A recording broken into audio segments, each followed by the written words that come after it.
MP Anwarul Azim আনার হত্যায় মূল পরিকল্পনাকারী হিসেবে সন্দেহের তালিকায় বন্ধু ও ব্যবসায়িক পার্টনার আখতারুজ্জামান শাহীনের নাম।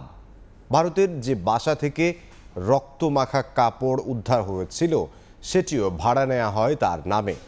ব্যবসায়িক দ্বন্দ্বের জেরে এ হত্যাকাণ্ড এবং তাতে শাহীন জড়িত বলে সন্দেহ আনারের অন্য বন্ধুদেরও।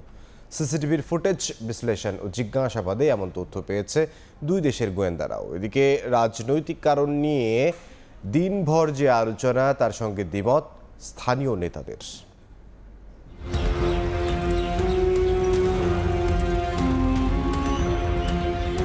গত কয়েকদিন ধরে আলোচনায় ছিল ভারতে চিকিৎসা নিতে যাওয়া সংসদ সদস্য আনোয়ারুল আজিম আনারের নিখোঁজ রহস্য। নানা জল্পনার পর বুধবার কলকাতা পুলিশের পক্ষ থেকে জানানো হয় খুন হয়েছেন এমপি আনার। মরদেহ উদ্ধার না হলেও নিউ টাউনের সঞ্জীবা গার্ডেন্স আবাসনের বাসা থেকে মেলে রক্তমাখা জামা কাপড়। প্রতিবেশী দেশে সংসদ সদস্যের খুনের ঘটনাকে গুরুত্ব দিয়ে তদন্ত শুরু করে ভারতীয় পুলিশ। কলকাতা থেকে ঢাকা কিংবা ঝিনাইদহ সবখানেই আলোচনার কেন্দ্রে হত্যাকাণ্ড পেছনে কারা। বুধবার দুপুরে বাংলাদেশের স্বরাষ্ট্রমন্ত্রী যখন দাবি করলেন খুনে বাংলাদেশিরাই জড়িত, তখন আলোচনা আরও তপ্ত হয়। এমপি আনারের হত্যার নেপথ্যে কি রাজনৈতিক বিরোধ নাকি অন্য কিছু, রাত পর্যন্ত চলে এমন আলোচনা। তবে সন্দেহভাজনদের জিজ্ঞাসাবাদের পর চাঞ্চল্যকর তথ্য পেয়েছে পুলিশ।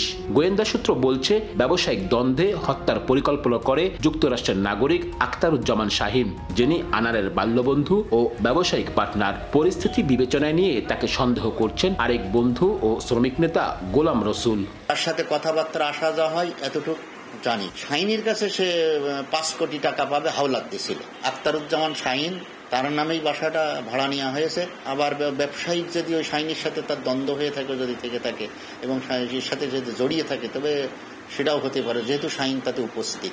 গোয়েন্দা তথ্য বলছে গত 30 এপ্রিল কলকাতার নিউ টাউন এলাকার সঞ্জীবা গার্ডেনের একটি ডুপ্লেক্স ফ্ল্যাটে ওঠেন আখতারুজ্জামান শাহীন সহ 3 জন।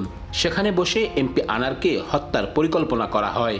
10 মে দেশে চলে আসেন শাহীন। পরিকল্পনা মাফিক বাংলাদেশ থেকে আরও 2 ভাড়াটে কিলারকে কলকাতায় নিয়ে যায় চরমপন্থী আমান।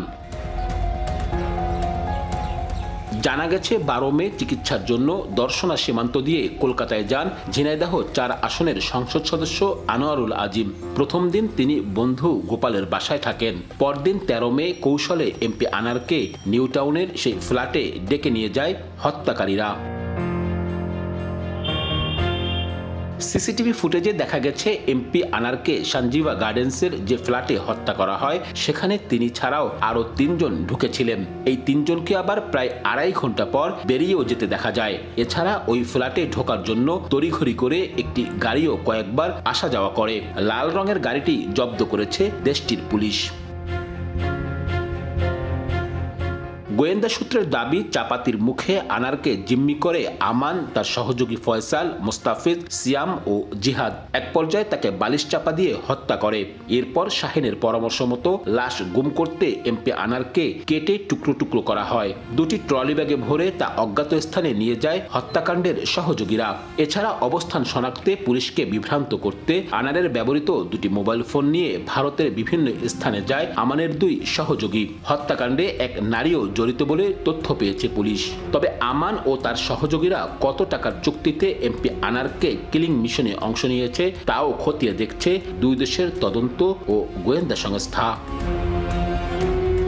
আব্দুল্লাহ আল মামুন রুবেল, সময় সংবাদ, ঝিনাইদহ।